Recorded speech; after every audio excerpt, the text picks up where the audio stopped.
Là, je vais donc laisser la parole pour 3/4 d'heure, 1 heure à Maître Winter pour qu'il nous fasse un petit topo là, sur le chantier juridique. Et c'est donc la partie qui, nous, parlementaires, nous intéresse particulièrement, puisque, comme je l'ai annoncé en préambule, en introduction de ce colloque, l'objectif de ce colloque, c'est bien sûr de vous écouter, que nous, parlementaires, nous puissions vous écouter. C'est pour ça que vous êtes à l'Assemblée nationale pour témoigner et pour que de ces paroles, nous arrivions à concrétiser des choses intéressantes, c'est-à-dire des lois qui permettent de défendre les droits de l'égalité, les droits à la dignité, etc. Voilà, donc je laisse la parole à Maître Winter. Oui, bonsoir.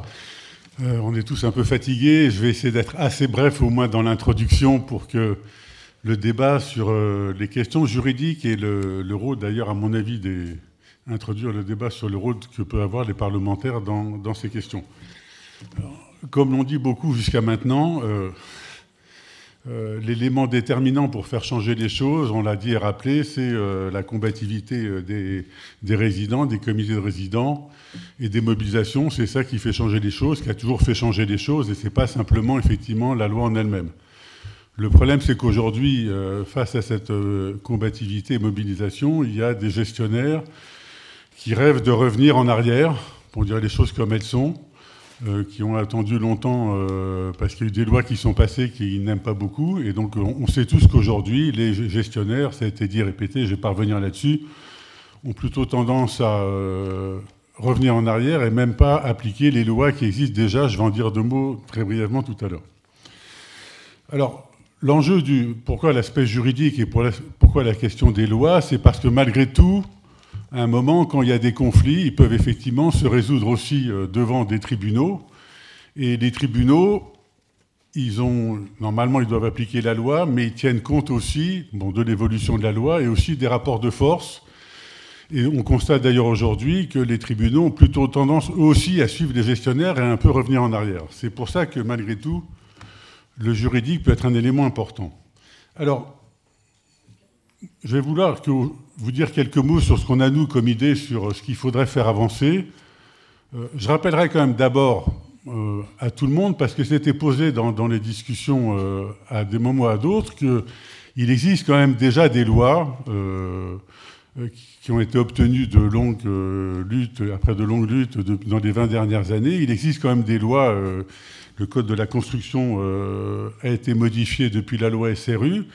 Qu'il existe quand même des lois qui font que vous pouvez, comme de temps en temps, essayer de les faire appliquer dans les foyers. Je donne un exemple très simple.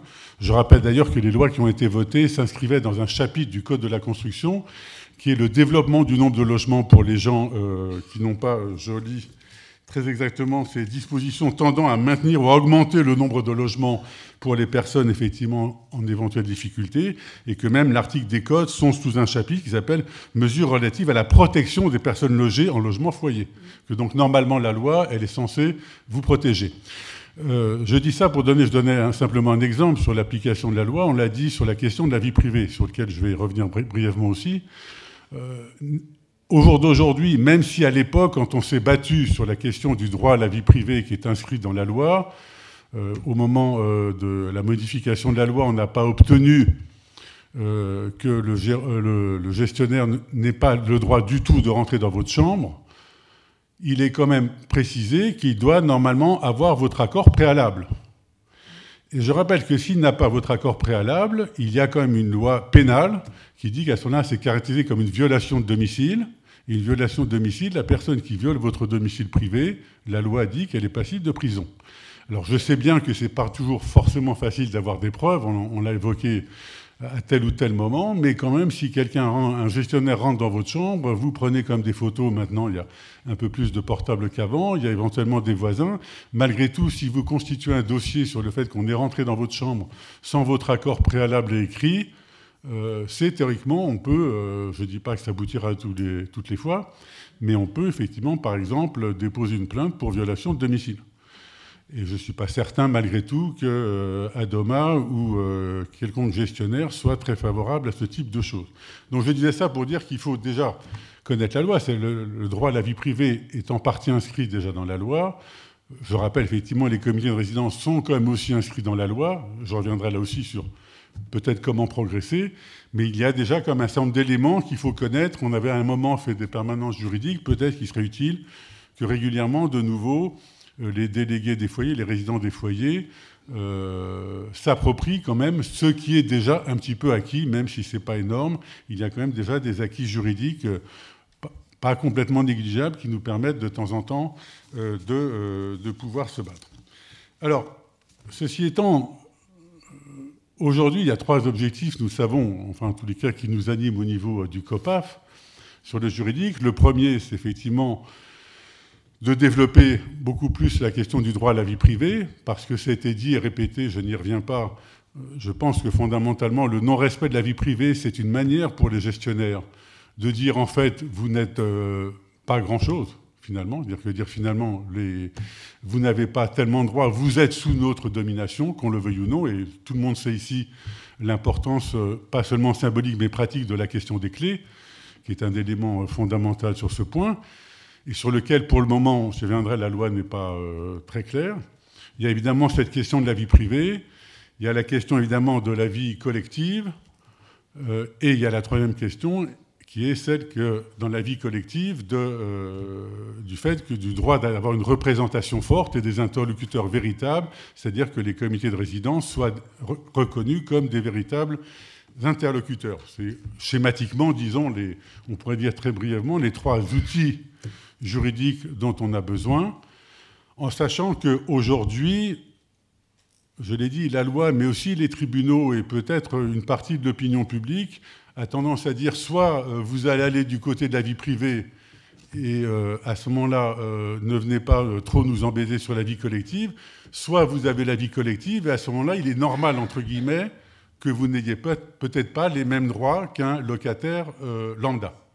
C'est un peu ce dilemme-là dans lequel on essaye de nous enfermer et que, je pense, il faut essayer aujourd'hui de dépasser dans une réflexion commune. On a fait des propositions, j'y reviendrai assez brièvement, on pourra les redétailler s'il faut, mais il faut bien comprendre qu'aujourd'hui, notre réflexion pour avancer, elle doit être le fait que l'on revendique effectivement les 2 éléments et que revendiquer ces éléments, ce n'est pas un au détriment de l'autre. C'est-à-dire, il y a le droit à la vie privée est une condition d'existence et de dignité humaine et de capacité de respect, d'être respecté par les gestionnaires et plus généralement par la justice aussi. Et l'autre côté de la dimension de la vie collective, parce que c'est une nécessité qui est, et là je le pense à titre personnel, un élément important dont il faut parler vis-à-vis de l'opinion publique et des députés, on y reviendra, parce que c'est un exemple, à mon sens, de force qui n'existe pas ailleurs, à part dans les lieux collectifs comme les usines ou les grandes entreprises. Finalement, les foyers sont un des rares endroits où aujourd'hui il y a une vie collective qui peut être un exemple, à mon sens, pour l'ensemble de la société et un élément positif face, notre ami Elbaz en parlait tout à l'heure, face effectivement aux gens qui disent l'immigration, l'immigration. Nous, on peut dire effectivement, contrer toutes les propagandes sur ces questions, à mon sens, c'est aussi donner force et vie et positif à la vie collective telle qu'elle est pratiquée dans les foyers, telle qu'elle est menacée aujourd'hui, en partie par la loi et beaucoup par les gestionnaires. Alors, pour dire les pistes de réflexion que l'on a, et on a distribué, vous avez tous une brochure que l'on a donnée, je ne vais pas la détailler tout de suite, ça serait peut-être un peu long, mais je veux dire les axes de réflexion que l'on a aujourd'hui. Le premier axe de réflexion, c'est en fait de dire finalement, il n'y a aucune raison que les logements foyers n'aient pas les mêmes droits que les autres locataires. C'est-à-dire de dire finalement, c'est la dimension, je dirais plutôt, entre guillemets, individuelle du droit à la vie privée, du droit à une défense efficace à titre individuel. La question est, aujourd'hui, il faut savoir qu'aujourd'hui, il y a une loi qui s'appelle la loi de 89, qui est la loi qui régit les rapports entre les locataires et les propriétaires. Et cette loi, malheureusement, dans son article 2, dit effectivement qu'elle s'applique, sauf pour un ou 2 cas précis, elle ne s'applique pas au logement foyer. Il faut quand même savoir qu'elle s'applique aux locataires et même au parking et même au jardin des locataires, mais vous êtes moins peut-être qu'un parking, elle ne s'applique pas au logement foyer. Nous avons actuellement engagé d'ailleurs une procédure judiciaire dans un cas sur ce point en disant que ceci était contraire à la Constitution. C'est un élément très important du combat, c'est de dire effectivement il n'y a pas de raison fondamentale à ce que les logements foyers ne bénéficient pas à peu près de l'intégralité des droits qui sont réservés aux locataires. Ce point posant une question que je mets, non pas entre parenthèses, mais soumets à votre réflexion, qui est qu'évidemment, si on veut que cette loi soit appliquée au foyer, il y a deux obstacles. Il y en a un qui n'est pas forcément très compliqué, mais qui existe, qui a d'ailleurs été soulevé au moment de la discussion sur la loi précédente, qui est de dire, mais dans les logements foyers, c'est aussi les résidences sociales, donc il y a des gens dedans qui, par exemple, doivent être assistés, des gens à qui on est obligé de rentrer dans leur chambre s'ils sont malades, etc., etc. Donc ça pose la question éventuellement de mieux préciser la loi sur le type de résidence que l'on est. Et la question étant, est-ce qu'on demande finalement une séparation dans les résidences sociales entre ce qu'on appellerait les résidences pour travailleurs isolés et puis les autres? Ça, c'est une piste de réflexion, dire comment est-ce qu'on se contente de logements foyers ou est-ce qu'on précise un peu plus les choses? C'est un premier point. Et puis, il y a un deuxième point, effectivement, qui est sur cette question de l'application de la loi, des éventuelles contraintes que donne la loi de 89. Pourquoi, malgré tout, à mon sens, ce serait important fondamentalement d'aller vers l'application de l'essentiel de la loi de 89, c'est qu'évidemment, la loi de 89 a des éléments de protection pour les locataires que vous n'avez pas. Je ne vais pas les citer toutes maintenant, mais pour donner un exemple, une qui est très concrètement celle dans le cas du foyer de Boulogne-Billancourt, où on est actuellement devant les tribunaux et on attend la décision dans quelques jours. On devait l'avoir hier, mais on l'attend dans quelques jours, qui est qu'évidemment, par exemple, pour les procédures d'expulsion, la loi de 89 pour les locataires est beaucoup plus protectrice que ce qui est écrit aujourd'hui dans les logements foyers, et surtout dans l'interprétation qu'en font les tribunaux. Aujourd'hui, les tribunaux, l'exemple étant non seulement l'arriéré de loyer, mais comme vous savez évidemment, la question d'avoir d'autres personnes dans son appartement. Moi, je dirais dans son appartement, les gestionnaires diront dans sa chambre. Il faut quand même savoir, je le dis pour certains ne le savent pas, mais que la loi de 89, par exemple, par rapport à certaines questions qu'on se pose, prévoit que si, par exemple, quelqu'un abandonne son domicile, son concubin ou ses enfants, s'ils sont depuis plus d'un an avec lui dans la même chambre, deviennent titulaires du bail. Voire en cas de décès aussi. Je ne vais pas parler de décès de choses de drame, mais pour donner un exemple évidemment significatif, la loi de 89, si vous êtes locataire et que vous partez, donc imaginons quelqu'un qui veut partir au pays, si effectivement un de ses enfants est avec lui dans sa chambre depuis un an, son fils ou sa fille, ses enfants deviendront titulaires du bail. La loi de 89 dit aussi qu'il interdit dans un règlement intérieur ou dans un contrat de location, il est strictement interdit, c'est considéré comme nul, le fait qu'on dise à quelqu'un qu'il n'a pas le droit d'héberger, de faire venir quelqu'un chez lui.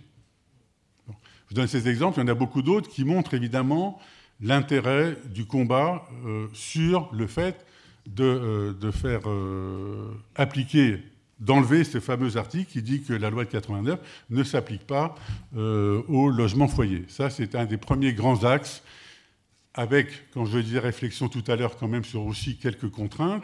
Il faut savoir qu'effectivement, dans la loi de 89, par exemple, il y a la question de l'assurance de souscription obligatoire d'une assurance de responsabilité civile. Il y a la question, effectivement, des meubles qui occupent le logement, où il y a, par exemple, le fait, théoriquement, qu'on doit donner un préavis de 3 mois quand on quitte le logement.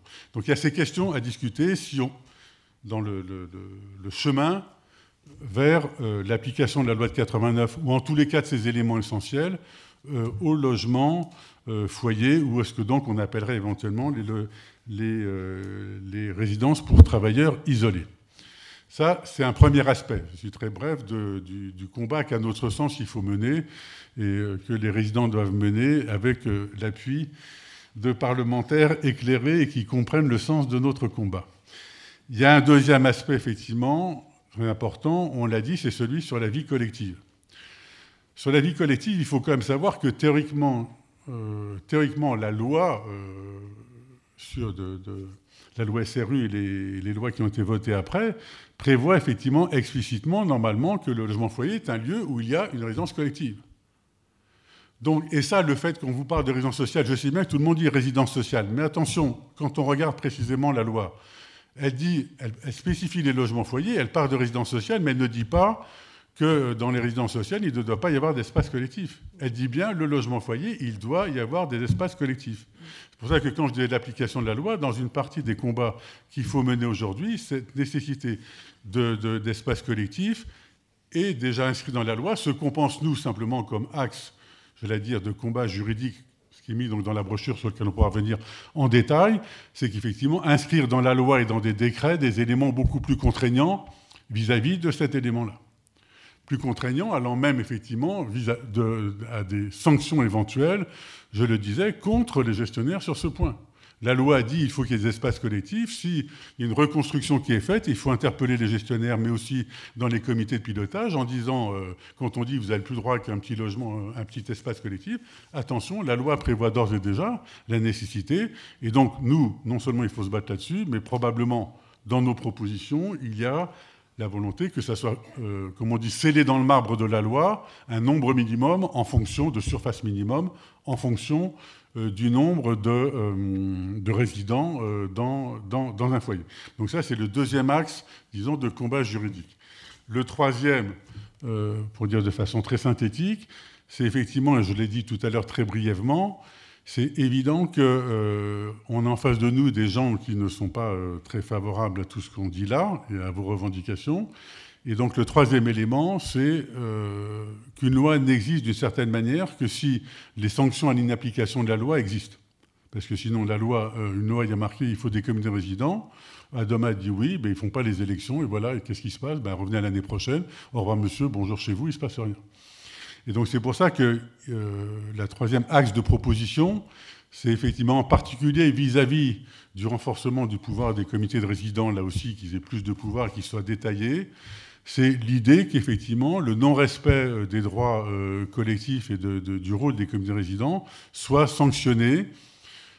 La première proposition que l'on fait, c'est qu'il soit sanctionné, que soit appliqué, disons, dans le non-respect de l'existence et du fonctionnement des comités de résidents, les mêmes sanctions que pour ce qu'on appelait avant le comité d'entreprise, maintenant les comités sociaux et économiques, hein, qui regroupent les comités d'entreprise.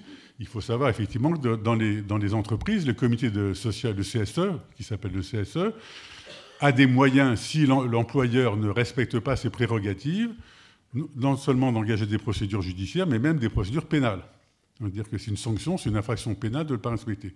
Et donc, le troisième axe que l'on propose, c'est de dire qu'effectivement, ce type de contrainte s'applique au fonctionnement des comités de résidents. Parce qu'il est clair que si un comité de résidents, l'employeur, entre guillemets, dans ce cas présent, qui est le gestionnaire, n'organise pas les élections, ne lui permet pas de se réunir, ne lui donne pas les moyens qu'il doit fonctionner, c'est ce qu'on appelle un délit d'entrave.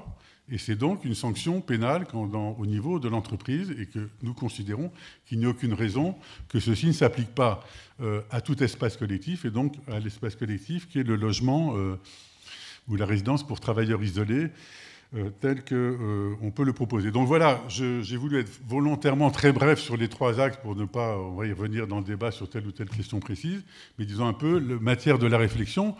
Ce que je voulais dire simplement pour terminer, c'est qu'effectivement, je pense que ce travail, il y a plusieurs forces qui doivent le faire. La première force, c'est évidemment quand même les résidents des foyers. Dans la discussion, probablement, sur les propositions qu'on en a, sur ce qui existe aujourd'hui et sur ce qu'ils veulent, parce que dans ce que j'ai dit assez brièvement, il y a aussi des questions de débat. Par exemple, si on dit résidence pour travailleurs isolés, est-ce que ça inclut les retraités? Est-ce que ça veut dire qu'on ne peut pas faire venir sa famille complètement? Et donc il y a des discussions à avoir sur ce qu'on veut juridiquement. Il est important, évidemment, que les résidents eux-mêmes fournissent leur position et disent ce qu'ils pensent des propositions sur ces questions-là. Il y a évidemment tous les gens qui peuvent les soutenir et les forces politiques et syndicales.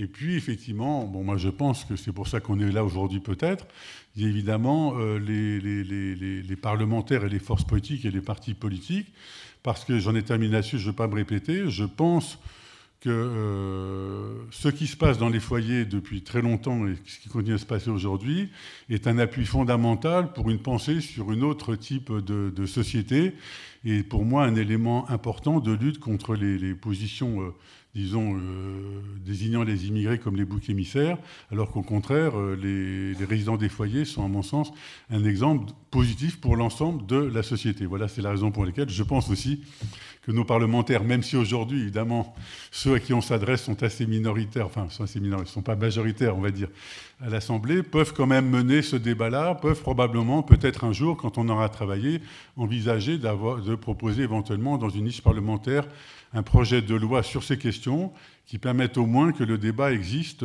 pas simplement dans les foyers, pas simplement dans les gens qui soutiennent aujourd'hui les résidents des foyers, mais aussi plus généralement au niveau de la société.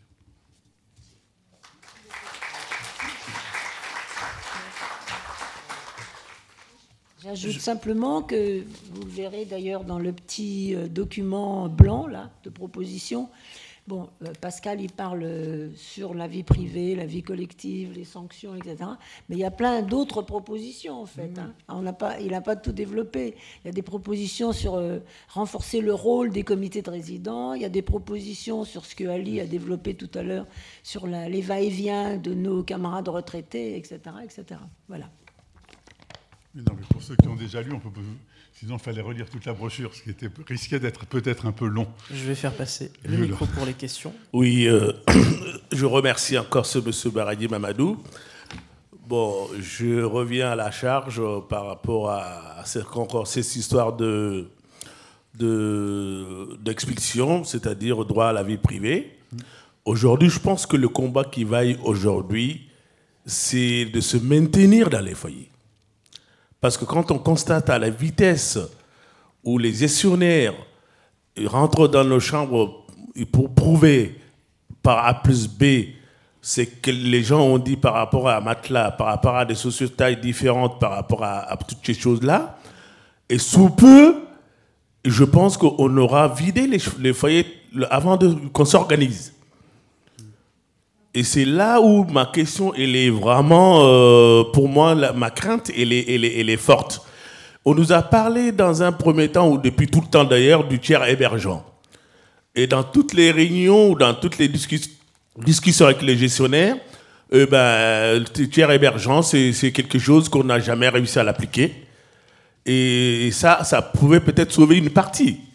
Mais aucun gestionnaire aujourd'hui en a une formule qui dise voilà comment on gère le tiers hébergeant. Pourtant, c'est une loi ou un décret qui existe tu peux héberger une tierce personne éminent et moyennant 1 euro ou 2 euros selon les gestionnaires. Aujourd'hui, cette question-là, elle est restée entière. Donc, mais le combat qui va aujourd'hui, je pense que c'est urgent parce qu'on a même un cas concret dans le 20e qu'il y a une série d'expéditions qui se préparent. Est-ce qu'on aura le temps de se préparer avant que les foyers soient vidés? Donc, Pascal nous dit la loi de 89, si je ne m'amuse. Je pense qu'il faut quand même qu'on puisse savoir ce qu'on veut aujourd'hui. On ne peut pas demander le beurre et l'argent du beurre. Je pense que tout ce qu'on veut aujourd'hui, c'est une loi qui nous protège.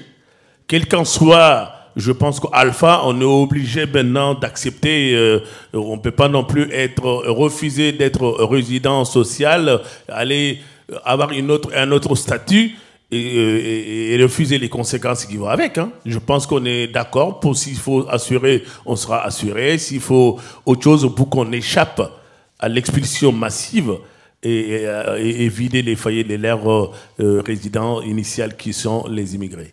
Voilà la question que je me posais par rapport au tiers hébergeant et par rapport au choix des lois qui seront appliquées.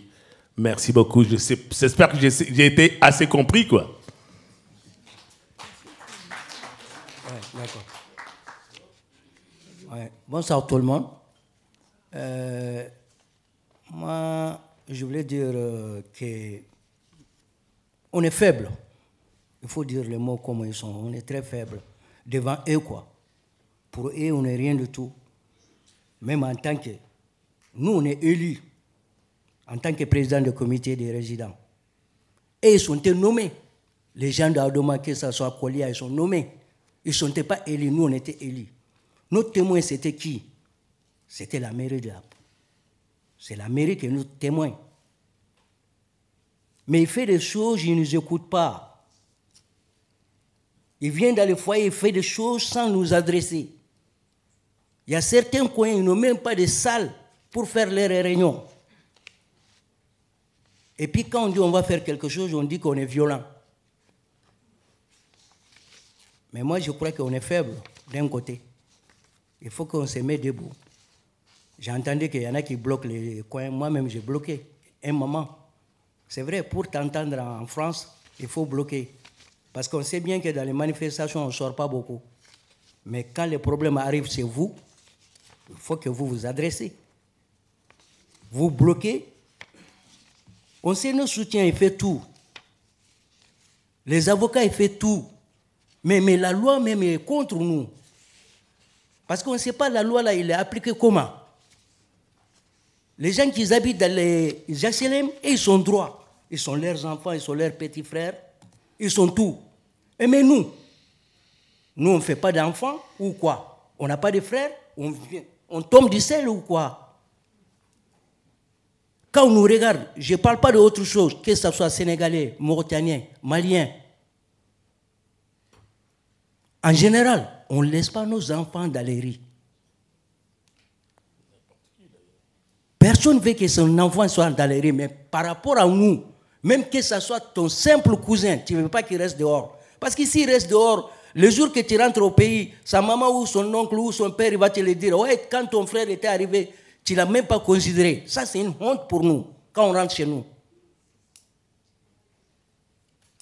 Ben, quand on regarde, les gestionnaires, ils ne respectent pas, ça c'est vrai. On perd tout le temps le combat. Pourquoi? Parce que la loi est contre nous. On est là aujourd'hui au niveau de l'Assemblée pour que cette loi soit changée, qu'il soit équitable pour nous tous. Nous sommes pris des étrangers. Pour moi, dans un pays, quand tu fais 50 ans, 40 ans, tu es un citoyen pour moi. Tu es un citoyen. Ce que tu connais en France, tu ne connais même pas chez toi. Tu rentres chez toi, 1 mois, 2 mois, tu reviens. Tu rentres chez toi, 1 mois, 2 mois, tu reviens. C'est pour cela qu'il y a un cousin qui m'a dit, hey, écoutez, nous tous, on va rentrer au pays. Quand on va rentrer, nous tous, on sera dans les cercueils. Parce que même quand tu tombes malade, tu vas venir mourir en France. Quand tu meurs maintenant, on va te ramener. C'est pour cela que mon cousin m'a dit, tout le monde va rentrer dans les cercueils en France. Donc nous, on se considère comme un citoyen, mais on ne nous prend pas comme un citoyen. Donc la lutte doit être continue. Les avocats, ils sont là, les députés, ils sont là, on compte sur vous pour que la loi soit changée. Je vous remercie. Gérard Vinchon, je voudrais parler au nom du président du comité des résidents de Procession, qui n'est plus président maintenant. Et donc, il m'avait invité à participer à toutes les réunions du comité de pilotage pour la réhabilitation du foyer Procession dans le 15e. Et d'ailleurs, il était très vindicatif puisqu'il a obtenu une salle collective pour le foyer. Cette salle collective a été construite. Elle est construite derrière le foyer et elle n'a jamais été ouverte par les résidents. Et je pense que, bon, il y avait c'est-à-dire que les résidents voulaient une salle polyvalente dans laquelle ils pouvaient aussi faire la prière. Et ça, c'est quelque chose au niveau des autorités du 15e qui n'ont pas passé. Donc, actuellement, peut-être qu'elle est louée à d'autres personnes. Ça, j'en ai pas la preuve, donc je ne peux pas l'affirmer. Comme je l'ai dit tout à l'heure, il y a effectivement des lois à modifier, en particulier par rapport à ce que tu dis, Baradji, sur la question effectivement du logement, de l'hébergement de proches de sa famille. Ceci étant, donc ça c'est effectivement le combat pour effectivement que la loi de 89 s'applique sur la question du droit à la vie privée. Donc, comme je disais tout à l'heure, dans la loi de 89, d'abord tu as le droit de vivre dans ton appartement avec qui tu veux, et même ton propriétaire n'a même pas le droit de mettre dans le bail qui peut contrôler qui vient chez toi ou qui a le droit de venir contrôler ou même de rentrer chez toi d'une quelconque manière. Donc effectivement, fondamentalement, il faut arriver à faire changer la loi là-dessus. Ceci étant, il y a quand même 2 éléments, même si c'est pas facile et même si aujourd'hui, il faut reconnaître que les tribunaux ne sont pas très très favorables, ça dépend des cas, mais le sont plutôt un peu moins qu'avant.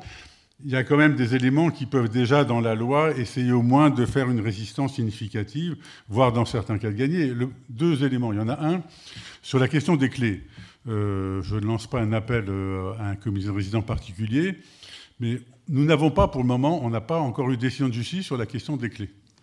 Et je pense, on l'avait évoqué avec tel ou tel comité de résidents, qu'on pourrait très bien envisager un moment qu'effectivement, dans un foyer où les résidents ont changé les clés et ont mis leurs clés à eux, il faut constater que jusqu'à aujourd'hui, ni Adoma, ni qui que ce soit, ni l'AFTAM, ni Coalia, pardon, ni l'ADEF n'ont engagé de procédure judiciaire sur ce point. Non pas j'aimerais bien qu'ils le fassent, mais je pense que c'est un élément intéressant. Peut-être que dans certains cas, s'ils refusent, effectivement, il faut le faire, de faire une procédure judiciaire. Parce qu'effectivement, rien dans la loi, c'est un exemple typique ça, de l'interprétation de la loi et du combat, c'est que la loi elle dit, vous avez droit à la vie privée. Et elle dit, vous n'avez droit de rentrer. Le gestionnaire, même si là-dessus on n'a pas tout gagné à l'époque, doit vous demander à l'avance, d'accord, et il ne peut rentrer qu'en cas de danger de sécurité, etc. Bon. Notion effectivement extensive, mais je pense que la question des clés, par exemple, est un élément sur lequel il pourrait y avoir à tel ou tel endroit, là où il y a peut-être un foyer assez mobilisé sur cette question, qu'on attend une procédure judiciaire. C'est un exemple de choses que l'on peut faire avec la loi actuelle. Sur la question de l'hébergement complémentaire, c'est effectivement plus compliqué. Ceci dit, je rappelle là aussi que comme la loi aujourd'hui, elle autorise un hébergement transitoire. Bon, la loi, elle le dit qu'on peut héberger, et même elle prévoit qu'éventuellement, si quelqu'un peut payer éventuellement 1 ou 2 euros de plus par jour pour être hébergé. Alors, c'est vrai que la loi dit il faut prévenir à l'avance le gérant. Alors, il peut y avoir débat, est-ce qu'on envoie éventuellement un nom de temps en temps au gérant en disant j'ai quelqu'un qui vient pendant 3 mois, même si ce n'est pas le bon. C'est une solution. Non, mais pour ça que je dis il faut essayer de voir comment, malgré tout, mener des combats qui peuvent éventuellement être gagnés. Il y a aussi le fait que, par exemple, si effectivement, normalement, le gérant ne peut pas apporter la preuve qu'il y a quelqu'un d'autre en rentrant lui dans la chambre.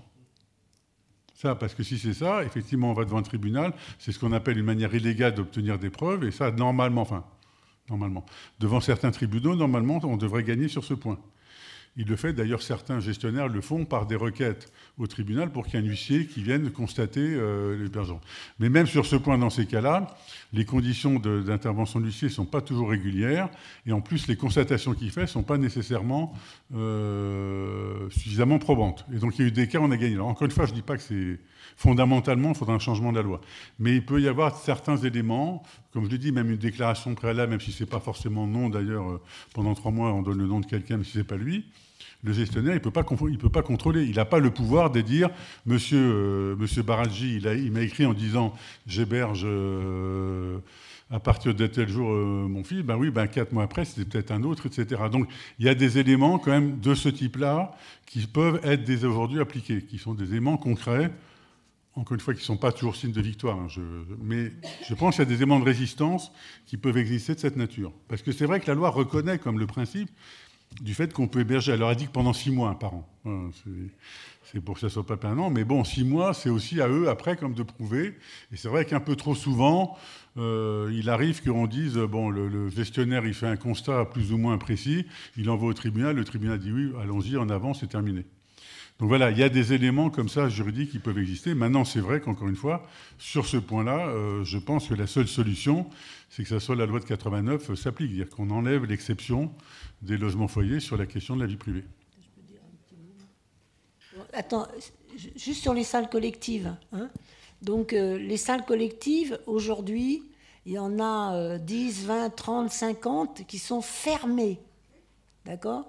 Et dans les nouvelles résidences sociales, les salles collectives sont toutes petites et elles existent et elles sont fermées. Voilà. Et là, je vous dis 10, 20, 30, 50, on est peut-être à plus que 50 même maintenant.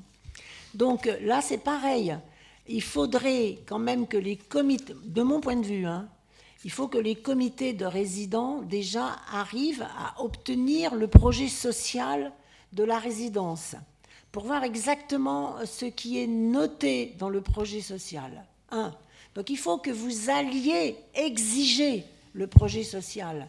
Le projet social, il est public. Ils n'ont pas le droit de vous le refuser. Donc il faut vraiment se débrouiller pour que vous ayez ce document. Après, projet social ou pas projet social, il y a des foyers, je pense par exemple à celui de Pierrefitte, Dr Amzeleg, où on a obtenu au niveau de la négociation que la salle soit ouverte pour que les résidents puissent prendre leur repas en commun. C'est écrit noir sur blanc, donc maintenant il faut aller au tribunal. L'avocat est prêt et il manque l'argent. Donc il faut relancer les associations. Dans les foyers, il vous faut des associations de résidents et il faut faire cotiser les résidents. Alors d'accord, ils vont dire non, on cotise. Bah si, on cotise 5 €, c'est pas la mer à boire quand même. Hein. Ça va ruiner personne. Voilà. Pour aller au tribunal, il faut quand même un peu d'argent. Sinon, on ne peut pas y aller. Donc les comités de résidents, ils doivent se soucier de ça. Et après, le troisième point, je crois, c'est de trouver les bonnes personnes qui peuvent porter l'attaque au tribunal. Parce que c'est sûr qu'il ne faut pas que ça soit une personne âgée. Il faut que ce soit quelqu'un qui bosse, qui soit réglo, qui n'ait pas de problème d'impayé ni rien. On est d'accord, voilà. Bon. Je vais prendre 3 dernières questions. Je précise juste, pour compléter juste ce qu'a dit Geneviève à l'instant, par rapport à la question, je le relisais, la loi dit les locaux collectifs dans chaque logement foyer. C'est-à-dire que normalement, il y a un pluriel, donc c'est-à-dire qu'il y en a plus qu'un, normalement.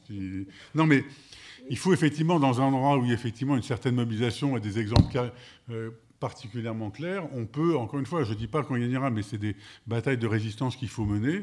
Il y a marqué les locaux collectifs affectés à la vie, les locaux communs affectés à la vie collective. Ce sont des locaux accessibles, dans les conditions définies par le règlement intérieur, et le cas échéant par le contrat à toute personne logée dans l'établissement et affectée à des activités telles que les services socio-éducatifs, les services de soins, la restauration, les activités d'animation, de formation, de loisirs. Donc, effectivement, dans un foyer où il n'y en a pas, où il est fermé, on peut réfléchir. Alors bon, c'est pas pour donner beaucoup plus de travail aux avocats, on en a pas mal, mais il y en a d'autres. Non, mais je veux dire, réfléchir effectivement, peut-être dans des exemples types où c'est un peu caricatural, d'aller effectivement faire constater que la salle, elle est tout le temps fermée, et dire au juge, comment voulez-vous qu'ils soient affectés à la vie collective s'ils sont ouverts que de 19h à 20h ou de 14h à 17h le jeudi. Donc voilà, donc il y a, encore une fois, c'est ce que je disais tout à l'heure, il y a fondamentalement, je pense que les choses ne changeront, y compris devant les tribunaux, que si la loi change. C'est pour ça qu'on a aussi fait le colloque et qu'on fait appel aux parlementaires et tout. Mais il y a quand même déjà quelques éléments dans la loi qui sont des éléments qu'on peut essayer de faire appliquer et essayer de trouver un exemple. Bon. L'exemple de Boulogne, je ne sais pas ce que ça va donner. Hein, je ne suis pas forcément très confiant parce que le juge de Boulogne, lui, il a effectivement expliqué que c'était normal que les logements foyers, il n'y ait pas de protection pour les expulsions parce que c'est ce qui facilite leur intégration. Textuellement, le juge a écrit « c'est normal que vous n'ayez pas de protection parce que c'est ce qui permet votre insertion ». Donc c'est effectivement une jolie motivation. C'est normal qu'on puisse vous licencier sans aucun droit, ça permet d'avoir plus de travail. C'est à peu près la même chose. Donc voilà, donc je ne sais pas, on est à la cour d'appel, je ne suis pas du tout certain que la cour d'appel gagnera, on gagnera. Mais voilà, il y a des combats déjà sur un certain nombre de choses qui se font pour essayer de grignoter sur les lois actuelles. Bonjour, je me présente, M. Correra Amara, délégué des foyers Chevaleret. On ne va pas retourner en arrière. Depuis 2 ans, on se confrontait des expulsions dans notre foyer, et surtout plutôt des gens qui sont à la retraite. En fait, je voulais savoir, dans notre foyer, on fait expulser, disons, sur occupation, mais on fait ramener des familles et une femme avec ses enfants, le même mètre carré. Mais je voulais savoir, est-ce qu'il y a il y a 2 lois sur le même résident? Donc voilà, je ne sais pas si vous avez compris ma question. Oui, si. Dans le T1', c'est comme ça. Hein? Oui, c'est dans un T1'. En fait, ils font expulser des gens. Oui. Il faut ramener d'autres personnes avec leurs enfants, ou soit avec leur mari. Bon, je ne comprends pas s'il y a 2 lois dans le même résident. Alors après, il faut savoir que dans les résidences sociales actuelles, il y a 3 sortes de studios. Il y a les studios T1, moins de 18 mètres carrés, moins de 20 mètres carrés, pardon, si c'est du neuf. Là-dedans, tu as le droit d'être que tout seul. Après, tu as du T1', entre 20 mètres carrés et 27 mètres carrés. Ça, c'est pour des résidents qui vivent tout seuls, ou pour un jeune couple, ou pour une femme seule avec enfant. Et après, tu as du T1 bis, c'est des studios qui font plus de 27 mètres carrés. Ces studios, théoriquement, on peut avoir un double bail dans ces studios. Adoma, je ne sais pas Coalia, mais Adoma refuse catégoriquement maintenant de faire du double bail. Donc ils veulent que ça soit des studios qui soient réservés pour des petites familles. Et il y a même maintenant dans certains, j'ai vu sur la Courneuve, dans leur projet, il y a même un T2 pour une famille. Donc c'est en fonction de la grandeur du studio. Après, effectivement, tu te fais expulser d'un T1 prime parce que tu as hébergé quelqu'un, et on met une petite famille à la place. Effectivement, tu vois bien que c'est complètement... c'est absolument incroyable, c'est complètement grotesque. Puisqu'on te dit que toi, tu n'as pas le droit, mais par contre, on met une petite famille à ta place. C'est pour ça quand même qu'il faut que vous demandiez le projet social et la convention APL. Parce que tous les foyers, tous les studios sont listés dans la convention APL avec leur superficie, si c'est T1, T1 prime, T1 bis. Le réservataire du logement aussi est noté. Or, ce qu'on a vu aussi dans beaucoup de foyers, les préfectures ont 30% de réservation. Les gens qui sont envoyés par les préfectures passent par les SIAO. C'est des gens qui, en général, sont en grande difficulté de logement. Et donc, les préfectures, bon, le camarade de Pierre Fitt, il est parti, mais les préfectures font pression sur Adoma, par exemple, pour que tous les logements dont ils sont réservataires, dont la préfecture est réservataire, Adoma vérifie bien qu'il n'y a pas un petit truc qu'on pourrait expulser le travailleur émigré, parce que le travailleur émigré, lui, venant du foyer, lui, il reste là le temps qu'il veut, alors que le nouvel entrant, lui, en théorie, il n'a que 2 ans. Et il a un contrat temporaire. Alors, il reste des fois un peu plus de 2 ans, mais il a un contrat temporaire, et en plus, il paye plus cher que vous. Donc, l'intérêt d'Adoma, d'ailleurs, c'est ce qu'on leur dit, y compris sur les pénalités. Excuse-moi, il n'y a pas grande différence. C'est peut-être 30 ou 40 euros de différence, tout simplement. Oui, d'accord, mais voilà, ils payent. Ben oui, d'accord, mais 30 euros multipliés. Si vous êtes 3 dans le foyer, nouvel entrant, ça fait 90 euros. Si vous êtes 20, déjà. Adoma, attention, ils font des calculs précis. Les prestations, ils vous font payer 30 euros. Coalia aussi. Vous ne savez pas ce que vous payez avec 30 euros. C'est quand même un monde. Et personne dans les foyers n'est capable d'expliquer qu'est-ce qu'ils payent avec 30 euros de prestations. Voilà. Donc c'est pour ça qu'il vous faut déjà demander le projet social et la convention APL, bien vérifier. Et après, le problème, c'est comment on lutte, effectivement. On est d'accord. Il faut empêcher que les travailleurs immigrés soient éjectés petit à petit des foyers. Parce que c'est ça qui s'est passé. Hein. On répare vos foyers. Vous avez vécu pendant 40 ans dans des foyers épouvantables. C'est pas un problème. On va vous en construire des tout beaux. Et ben maintenant que vous êtes dans un foyer neuf, allez, dégagez. Voilà. Bien. Les prestations, effectivement, rien n'est détaillé. Mais il nous est possible de demander les éléments comptables auprès notamment du tribunal administratif. Donc nous, au sein de la résidence sociale de Thiers, le gestionnaire Ecoalia, on est en train d'entreprendre cette démarche. Très bien. Faites-en part à tout le monde. Il faut le faire. Non, mais c'est comme ça, oui. C'est comme je disais, le fait de, à mon sens, dans les foyers sur la question du logement, si dans le foyer, après la discussion probablement entre vous, tout le monde écrit, dit au gestionnaire, moi, à partir d'aujourd'hui, j'héberge telle personne. La loi ne dit pas qu'il faut. La loi dit qu'il faut vous lire que c'est pas d'aide au séjour régulier, mais vous dites, moi, j'héberge Mamadou Baraji Junior.